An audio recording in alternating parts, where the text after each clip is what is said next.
Two, one. All right, Emma. Um, let's introduce the one of the last of our presidents.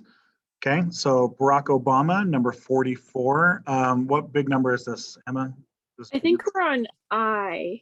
I think I? we're on now. I think so. Okay, I sounds good. We'll go with big number I. Big number I stands for Barack Obama, President Barack Obama. Okay, so who is this guy? So before he was president, he was a senator from Illinois, and then that's it. He's actually one of our least. He's one of the least experienced presidents we've ever had, right? So we tend to usually most presidents have been in politics for quite a while, right? Before we elect them, and in the case of Obama, he was not. He had only been a senator he had only been a senator for one term, and then prior to that, he was like on the state level for Illinois. He grew up in Hawaii. He grew up in Hawaii and then went to school in Massachusetts and then moved to Illinois. Um, so his historical ranking, it's a little early to tell. Like we're not, I mean, it's been like 10 years, right? Almost not even quite 10 years. It's been 5 years. Okay, so it's a little early to tell. Right now, it looks like he's somewhere in the middle. He doesn't seem to be really rising or falling that much. He doesn't seem to be. The unpopularity of Trump raised Obama up, in rankings and stuff because Trump was so unpopular. But it's not really clear. We have to kind of wait and see, as Trump moves into our memory, how that affects Obama. So I have him like a C plus or so. Probably the most important thing about Obama, in many ways, he's pretty average. But the real way in which he's not average is, of course, that he's the first Black president, right? And the only non-white president we've ever had. And we need to take a minute and really just acknowledge that, a country that had slavery, a country of Jim Crow, a country that that assassinated Martin Luther King, that shot, racial protesters with fire hoses and attack dogs and stuff, that we elected a Black president. That's a big deal, right? It doesn't mean that America's not racist anymore, right? Because we still have problems, but it does mean that we're working at it. We're trying to fix it. We're trying to fix the issues. Okay. One of the bigger reasons that Obama is elected is he's a couple of reasons. So first, personally, he has like a really good charm about him. He's got a lot of charisma about him, right? But situationally, he's elected largely because Bush is so unpopular by the end of his election, by the end of his presidency. President Bush is dealing with a failed Iraq war, a failed Afghanistan war, a Hurricane Katrina that destroyed Louisiana, and the financial crisis we talked about last time, right? So President Bush is really unpopular by the time he leaves, and the United States almost always swings back and forth between the parties, right? We have a tendency to go 2 terms Republican and then 2 terms Democrat, 2 terms Republican. Like we have a tendency to swing back and forth that way. No, not always, right? But most of the time, that's what we seem to do. That's like kind of our default. So let's get into some of the stuff that we have to deal with Obama. So first, let's go to J, big number J. Obama's presidency is dominated by new technology. And the new technology that is so important that I've named the entire era after this is the smartphone. Now, the smartphone is invented in 07, right? Obama is elected in 08. And so Obama's the first president to be in office while smartphones are popular, while everyone has a smartphone, right? I don't know anybody who doesn't have a smartphone at this point. Are you good? Are you talking to someone? Anyway, so you have to kind of, it's hard to get out of this is one of these instances where you have to kind of get out of your mind and envision the world without smartphones in your pockets, right? I'd be willing to bet that you probably touch your phone more than 100 times a day. Yeah, that sounds about right. Yeah, more than 100 times a day, even if you're trying to avoid it, right?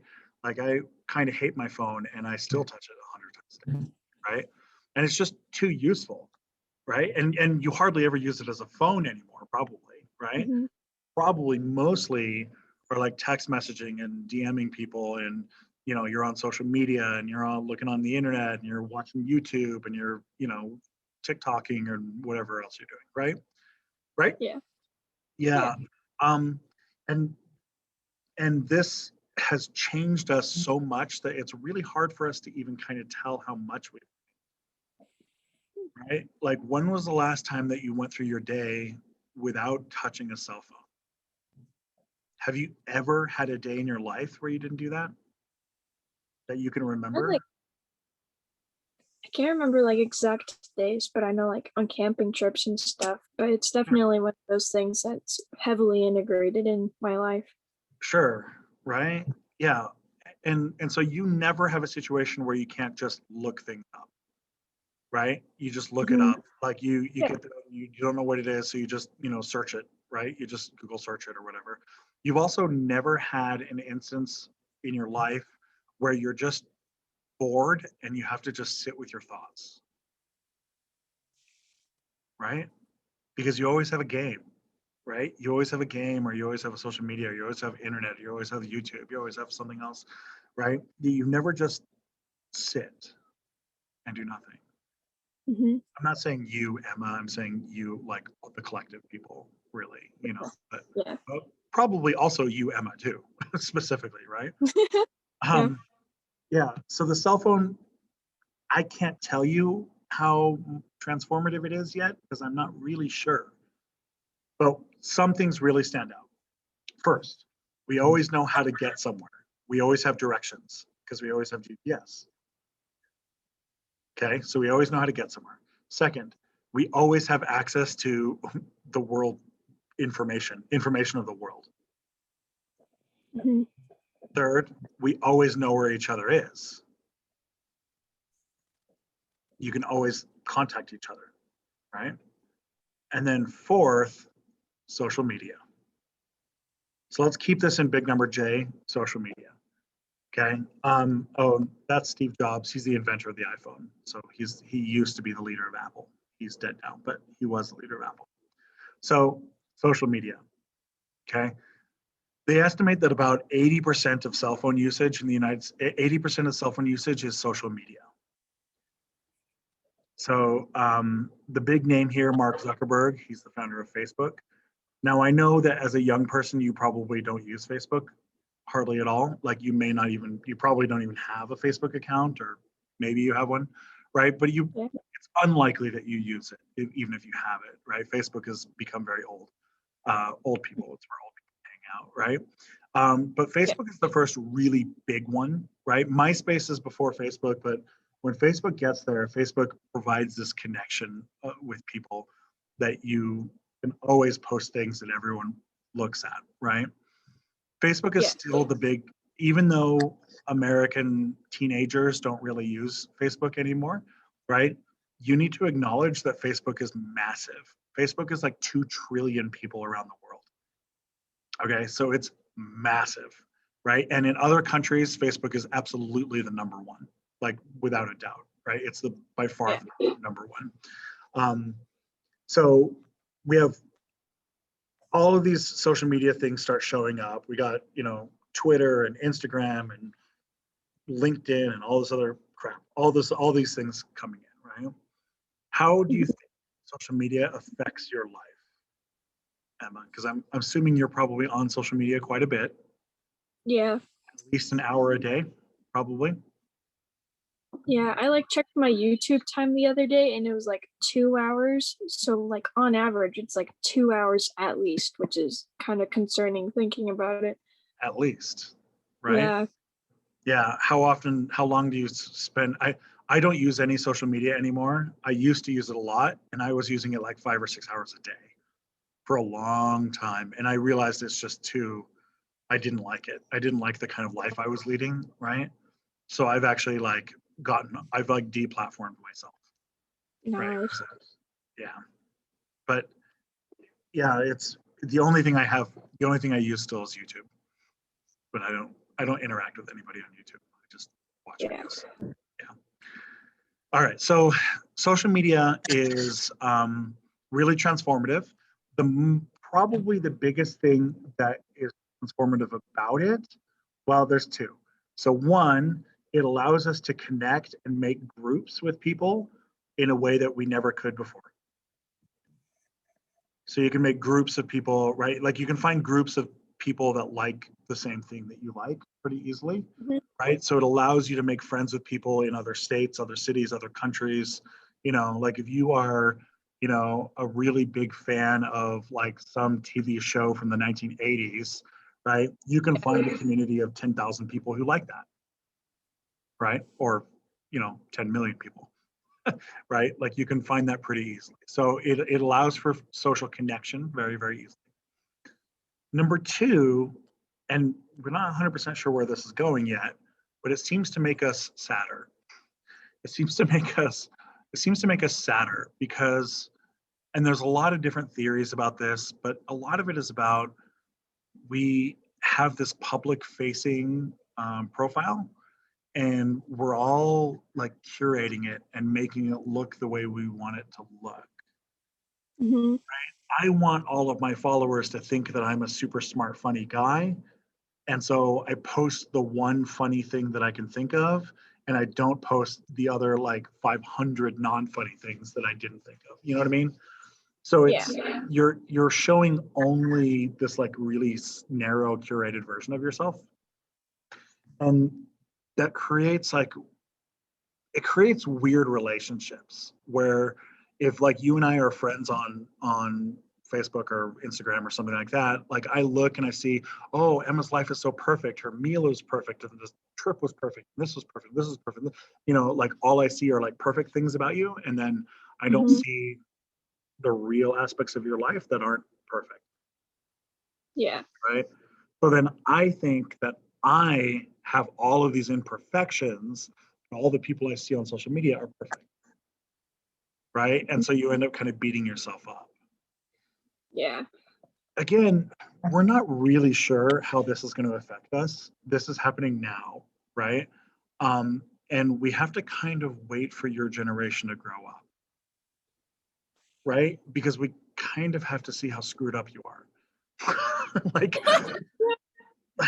it's kind of a joke, but also kind of not a joke, right? Like, we're not exactly sure what you're going to look like. Um, Hmm. I don't I don't I'm not I'm not going to tell you that social media is like evil or that smartphones are bad or that they're going to turn you into a bad person or something like that. But I am going to say it's different.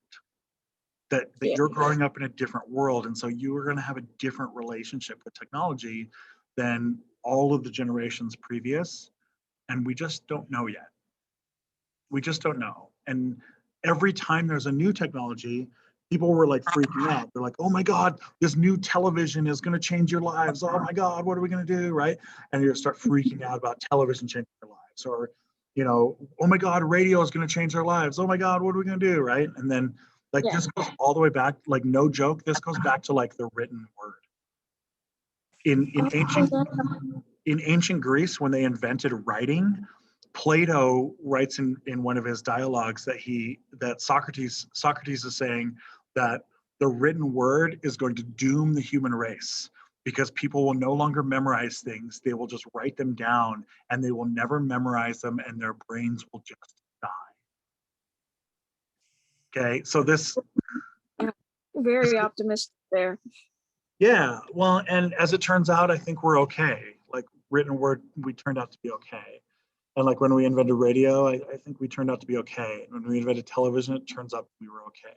So I think we're going to be okay with cell phones. I think we're going to be okay with social media, right? But I'm also firmly in the group that thinks it's making us sad. Like, Yeah.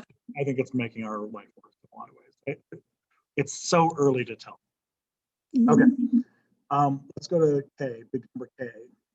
All right. So big number K, I don't think we need to. So Obama's presidency is dominated by 2008 crash, right? Hmm. And so he has some stuff that crashes here. He passes two big bills. The first big bill that he passes is the Recovery Act, which is $831 billion, the largest bill ever passed up until that point. And he basically is bailing out the auto industry and the airline industry. We talked about all that. The next big one that he does pass is something called the Affordable Care Act. Let's deal with that as number K, the Affordable Care Act. So the healthcare system in the United States is not one unified system, right? In the United States, all of our healthcare is attached to our employment. And when you change jobs, you change health insurance companies, right? And this system has some advantages and some disadvantages. One advantage that this has is that it gives people a lot of options. It gives people a lot of options. It gives people like freedom to go to different doctors and stuff like that a lot of times. It also puts a lot of money into like the development of medicines and stuff like that. It puts a lot of money into the research and development. So the United States creates more medicines, vaccines, treatments, medical equipment. Like we create more than almost the entire world combined, right? So we create a lot of that stuff. It's not a mistake that when coronavirus hits, the United States comes up with 3 vaccines. Like that's not a mistake, right? Like, of course we did. We have the largest number of like medical laboratories and the largest number of scientists, and the largest number of research universities. Like, it's not surprising that we came up with 3 vaccines. That's not surprising, right? That's the advantage of our system. Okay, the other, and also because our system makes so much money for people, like we have people are really highly motivated to become doctors because doctors make a lot of money. Yeah. Right, doctors, nurses, medical professionals, like people who are like medical scientists, pharmaceutical scientists and stuff, they make a lot of money. And so we have this built-in kind of priority system where the United States regularly has some of the best doctors and some of the best medical practices in the world. Okay. A lot of our hospitals are very, very good, very, very high quality. So that's good. That's the advantage of our system. The disadvantage of our system is that it's very expensive. It's very expensive, and most importantly, it's very expensive to the user. So individuals using healthcare end up spending a lot of money on healthcare, a lot of money, right? Giving birth, like something like childbirth, which is a pretty like standard medical procedure, right? Childbirth hasn't really changed that much in the last 50,000 years. It's, kind of just what happens, right? But in the United States, childbirth costs about $10,000 to $15,000 to give birth. And in somewhere like France, childbirth costs like $100, right? So our system is very expensive, okay? The other disadvantage of the system is that if your healthcare is attached to your employment, if you lose your job, you also lose your healthcare. That's particularly bad if you lose your job because of a health problem. Ooh. Right? Like if you get cancer and you can't work, then you just lost your insurance and you can't pay for your cancer treatment. Okay. The last really big disadvantage in our system is that we have a lot of people who don't have insurance. A lot of people. There's a lot of the reasons why it's expensive is very, very tricky and very complicated. There's lots of, it's a complex problem. So there's complex, problems, right? Yeah. So I can't just give you one answer. The answer for why it's expensive is like 15 or 20 answers, right? There's all sorts of reasons why it's expensive. There's an assignment on Canvas if you're really interested in this. There's an assignment on there about how to figure out the cost of healthcare. You can do it. It's in the green section. It's called healthcare. Anyway, so Obama wanted to try to fix the healthcare system, and so this was his version of this. The Affordable Care Act. He basically expanded the number of federal government. He expanded the number of people who were on government healthcare. So expanded the people who were on Medicaid, Medicare, Medicaid. Okay, and then he did some other reforms. The most famous, the most prominent one is he abolished something called pre-existing. Health insurance companies, because the health insurance companies are out to make money, they oftentimes make money-related decisions about people's health. And one of those decisions was they won't cover you if you have a medical condition before they've met you. Mm-hmm. So what was happening a lot of times was you're working with insurance, you get cancer, you lose your job, you lose your health care, right? And then you get a new job and the health insurance won't take you because they say your cancer is going to cost too much money. And so you're just left paying for it yourself, which means most of the time Americans would go bankrupt because something like cancer treatment could easily be $100,000 or $200,000 easily. Yeah. So Obama was trying to fix this system. I think the Affordable Care Act is like kind of a fix, kind of like not really, right? It's generally viewed as a failure. It's generally viewed as a failure. It did solve some of the problems, but it didn't really solve all of the problems. And it also was really, really unpopular with Republicans, really unpopular with Republicans and really unpopular with conservatives because they didn't want the government expanding the role in people's lives, basically. They didn't want the government to be involved in people's lives. They wanted the government to be, further away. And they want as much things to be done in the private sector as possible. So it's very unpopular with conservatives and largely viewed as a failure for white liberals. All right, so let's talk let's talk about the political situation here. The other thing that Obama's presidency is dominated by two things, right? The social media, cell phone stuff that I was talking about, that like technology driving, and then politically speaking, we're going to get the rise of political polarization. So let's not put that as L, as big number L. The rise of political polarization. Now, the United States had been moving towards a more polarized system for quite a while, and Obama is viewed as pretty liberal. And so he causes, whenever we have someone who's really far to the left, we get a big right-wing backlash, right? Every time we have somebody far to the right, we get a left-wing backlash, right? The country's always kind of swinging back and forth between the two. And in the case of Obama, the swing has kind of a real nasty feel to it in a lot of ways. So we're going to get the rise of something called the Tea Party. The Tea Party rises up in 2009. They call themselves the Tea Party because, at least in the beginning, they were talking about taxes. They're supposed to say it's taxed enough already party, what they're saying. This is basically a right-wing protest group that they're protesting left-wing politics and stuff, right? They at least start off talking about taxes quite a bit, but they very quickly turn into just attacking Obama a lot. And being the first Black president, only Black president, many of these attacks become racist very quickly.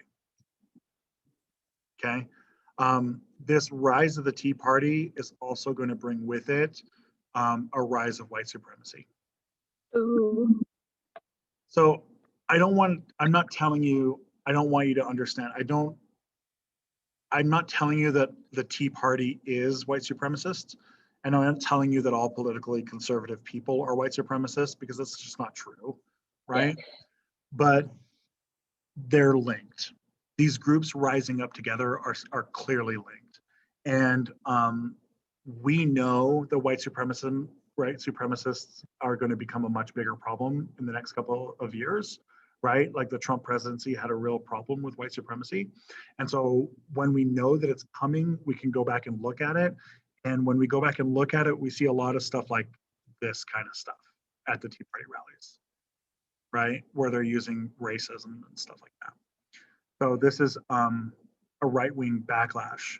A lot of conservatives will make an argument that this backlash is because of like cultural issues, like they want conservatives to be represented. A lot of conservatives will say that, but I think that we're not doing our job if we ignore the fact that the white supremacists are also on the rise as well. Yeah, I think you can make a note here that one of the culture issues that they dislike about Obama also is that gay marriage, same-sex marriage is legalized in the United States at this point. But I don't really have a whole lot to say about that, so you can just make a note that it's one of the things. Okay, so I think that's a good place to leave off with Obama, unless you have any questions. Okay, I'm going to stop the recording.